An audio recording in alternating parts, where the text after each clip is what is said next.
Hello everyone, আমি তোমাদের ছোট্ট অনু। দেখো, তোমরা হয়তো আমার এই আগের লুকগুলো দেখেই নিয়েছো। আগের ভিডিওতে আমার এই লুকটা দেখো, আমি এখানে দুর্গা ঠাকুর সাজছি। আর কিভাবে সাজছি সেই বিটিএস ভিডিওটাই তোমাদের সঙ্গে একটু শেয়ার করব ভাবলাম। কারণ তোমরা যদিও আগে দেখেছো, তাও একটু শেয়ার করি ইচ্ছা হলো। দেখো, আমার দিদি আমাকে এখানে মুখে রং করে দিচ্ছে। প্রথমে কিন্তু আমার মুখে আগে একটু ক্রিম লাগিয়ে নিয়েছে, যাতে রংটা না মুখের ওপরে তাড়াতাড়ি উঠে যায় যখন রংটা আমি তুলবো। দেখো, এই রংটা না দোকান থেকে কিনে এনেছিলাম।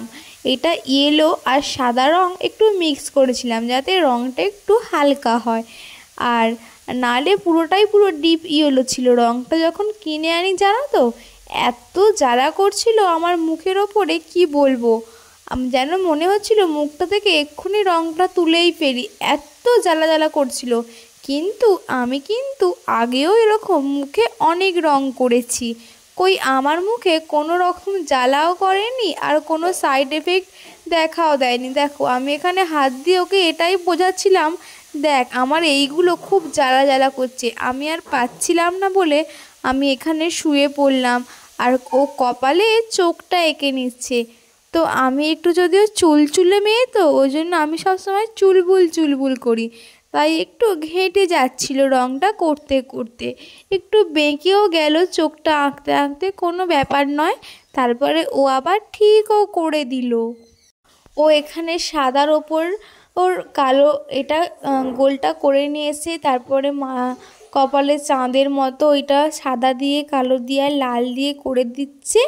আর আমার তো খুবই জ্বালা করছিল। আমি চুপচাপ শুয়েছিলাম, কিছু বলতেও পারছিলাম না, এতক্ষণ ধরে সাজাচ্ছে। যদি ধুয়ে ফেলি তাহলে অনেকটা খাটুনি জলে চলে যাবে, আর আমার ভিডিওগুলো করাও হবে না। তো দেখো, ভুরুগুলো এঁকে নিচ্ছে প্রথমে। আমার ভুরুগুলো কিন্তু অরিজিনাল ছিলই, ও আবার চাপা দিয়ে দিয়েছে ওইগুলো রং দিয়ে।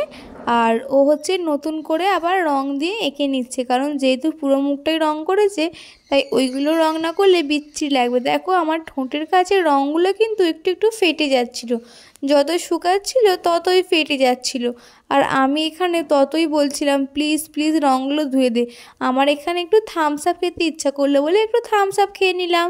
তারপরে যখন সব কমপ্লিট হয়ে গেল, আমার শাড়িটা পরিয়ে নিল। এই শাড়িটা জানো তো আমি কিনেছিলাম। এইটা হচ্ছে একটা ঠাকুরেরই শাড়ি, ঠাকুরের বেনারসি।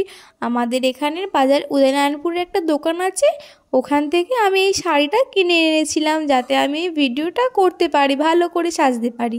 তারপরে দেখো, চোখ ফোটাচ্ছে আমার দিদি আমার, কত সুন্দর। এ বাবা, চোখের ওপর আবার চোখ। মুখের মেকআপগুলো কিন্তু যত শুকাচ্ছিল ততই ফেটে যাচ্ছিল। কিছু করার নেই, ওর ওপরে আবার রং বোলাতে হচ্ছিল, যাতে মেকআপগুলো মানে রংটা যেখানে ফেটে যাচ্ছিল যাতে বোঝা না যায়। চোখটা কিন্তু আমি খুবই নড়ছিলাম বলে একটু ঘেঁটে গেছে।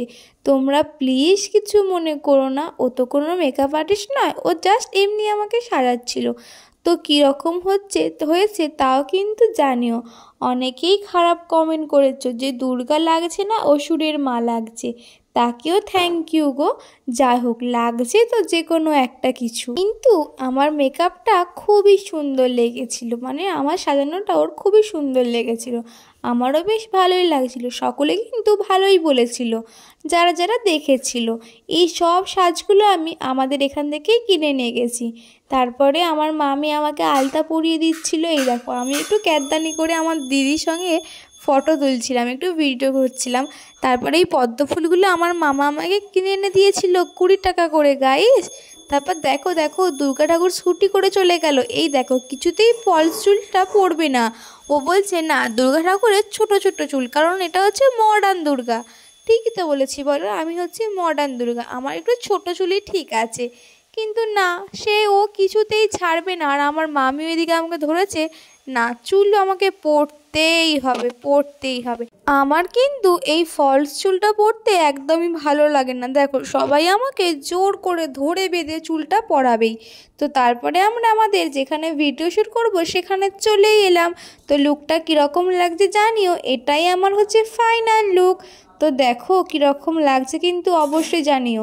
তো আজকের মতো এখানেই, টাটা, দেখা হচ্ছে পরের কোনো ভিডিওতে। Thanks for watching, by.